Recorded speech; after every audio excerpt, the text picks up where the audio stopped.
Assalamu alaikum guys, welcome to Star Akash Tech YouTube channel. Guys, hope so everybody fine. Guys, आज एक नई video के साथ आपके साथ हाज़िर हूँ। आपको मैं अपने चैनल स्टार आकाश टेक यूट्यूब चैनल में वेलकम करता हूँ। गाइस, आज की एक बहुत ही स्पेशल किस्म की वीडियो आपके लिए लेके हाज़िर हुआ हूँ। वो वीडियो बेसिकली रडार सिस्टम पे मैं आज डिस्कस करूँगा। रडार सिस्टम है क्या, इसकी हिस्ट्री के बारे में बात करूँगा और थोड़ी बहुत इसकी वर्किंग प्रिंसिपल्स के बारे में बात करूँगा। ठीक है, तो गाइस आपने इस वीडियो को फुल वॉच करना है और टेक्नोलॉजी के हवाले से अगर आप इंटरेस्टेड हैं तो गाइस प्लीज़ मेरे चैनल को सब्सक्राइब करें, कमेंट करें और साथ ही साथ शेयर करें और बेल के आइकन पर लाजमी प्रेस करें फॉर फर्दर न्यू वीडियोस, ताकि आप ऑन द टाइम वॉच कर सकें। तो गाइस चलते हैं वीडियो की तरफ और आज के topic basically guys radar system जो होते हैं वो एक ऐसी सिस्टम्स और टेक्नोलॉजीज़ हैं जो कि बेसिकली रेडियो वेव्स को यूज़ करके ऑब्जेक्ट्स की डिटेक्शंस के लिए यूज़ होते हैं। इनकी रडार सिस्टम्स की जो सबसे बड़ी कैपेबिलिटीज़ है वो ये है कि ये किसी भी ऑब्जेक्ट की डायरेक्शन, स्पीड, उसका अल्टीट्यूड और उसकी रेंज को एग्जैक्टली डिटरमाइन करके यूजर्स को डिस्प्ले कर रहे होते हैं। बेसिकली रडार सिस्टम्स का जो स्टैंडर्ड फॉर्म है वो रेडियो डिटेक्शंस एंड रेंजिंग है। ठीक है, तो 1886 में H.R. हर्ट्ज ने इलेक्ट्रोमैग्नेटिक वेव्स को डिस्कवर किया और इसी के साथ 1897 में G. मार्कोनी ने फर्स्ट टाइम इलेक्ट्रोमैग्नेटिक वेव्स को यूटिलाइज़ किया और फर्स्ट टाइम उसने firstly transmitted electromagnetic waves for long distance का एक्सपेरिमेंट किया।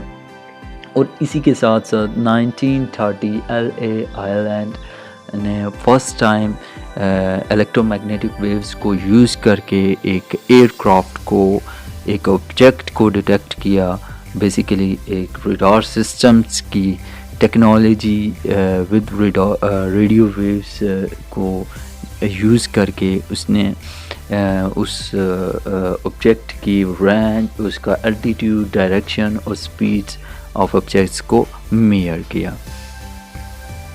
गाइस, अगर हम रडार सिस्टम के बेसिक प्रिंसिपल और उसकी डिज़ाइन के बारे में बात करें तो जो रडार सिस्टम है वो कुछ ऐसे ऑपरेट कर रहा होता है कि वो बेसिकली सिमिलर होता है साउंड वेव रिफ्लेक्शन से, जो कि रडार सिस्टम एक इलेक्ट्रोमैग्नेटिक वेव्स को एक हायर पल्सेस को यूज़ करके कुछ एनर्जीज, फ्रिक्वेंसीज को ट्रांसमिट कर रहा होता है एक डिटरमाइंड ऑब्जेक्ट की तरफ, जहाँ पे वो रिफ्लेक्ट करके एक रिसीवर को फिर सिग्नल्स फ्राहम कर रहा होता है। लाइक उस दौरान वो एल्टीट्यूड, डायरेक्शन और ऑब्जेक्ट की स्पीड्स को मेजरमेंट करने के लिए रडार सिस्टम वर्क कर रहा होता है और ऑपरेट कर रहा होता है।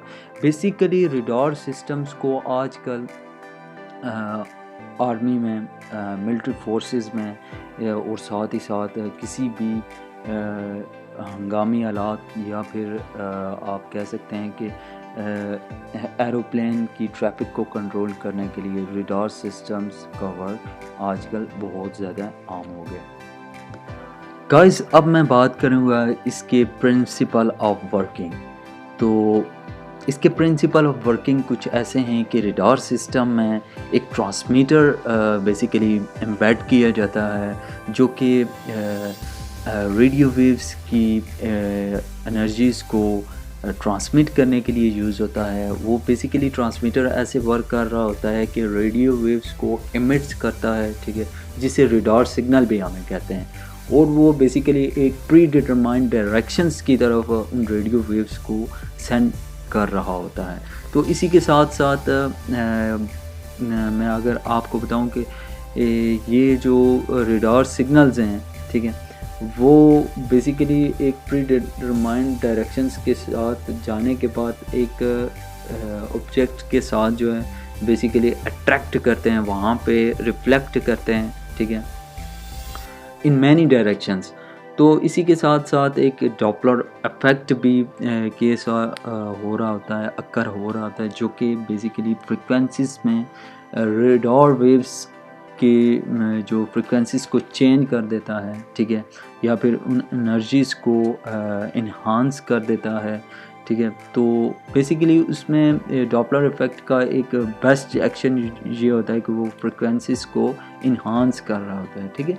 तो अब जो बेसिकली रडार सिस्टम में एक रिसीवर भी एम्बेड किया जाता है, जो कि जब वो एक ऑब्जेक्ट के साथ सिग्नल्स या रेडियो वेव्स रिफ्लेक्ट करती हैं, तो उसी दौरान वो उन सिग्नल्स की रिफ्लेक्शन के दौरान वो रिसीवर के ज़रिए से इंफॉर्मेशंस को बेसिकली एक सिस्टम में ट्रांसमिट कर रहा होता है। तो गाइस इस दौरान जो है बेसिकली वो स्पीड्स को मेजरमेंट कर रहा होता है और साथ ही साथ एल्टीट्यूड और ऑब्जेक्ट की डायरेक्शंस को।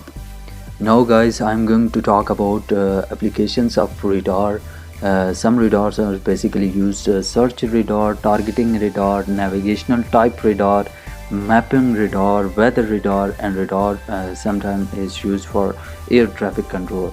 So guys, जो radars होते हैं वो कुछ ऐसे होते हैं कि large areas की directions के लिए, और इसी के साथ साथ टारगेट एरिया, स्मॉल एरिया को अगर आप टारगेट कर रहे हैं, ठीक है, तो उस दौरान भी जो है वो रेडार्स यूज़ किए जाते हैं। और कुछ ऐसे रेडार्स होते हैं जो नेविगेशनल टाइप होते हैं। सम टाइम उनको किसी शिप एयरक्राफ्ट को नेविगेट करने के लिए भी यूज़ किया जाता है।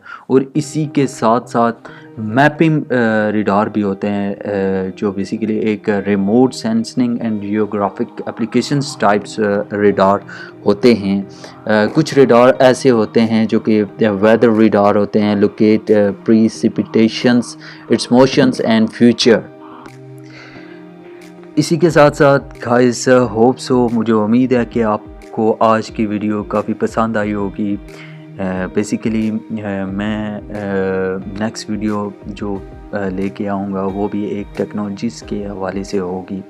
तो गाइस, आपने फर्दर मेरी वीडियोस को वॉच करने के लिए, या फिर अगर आप मेरे चैनल पे न्यू हैं तो प्लीज़ गाइस मेरे चैनल को सब्सक्राइब कर लें, अच्छे कमेंट्स करें, लाइक्स करें, और please do share it to your friends.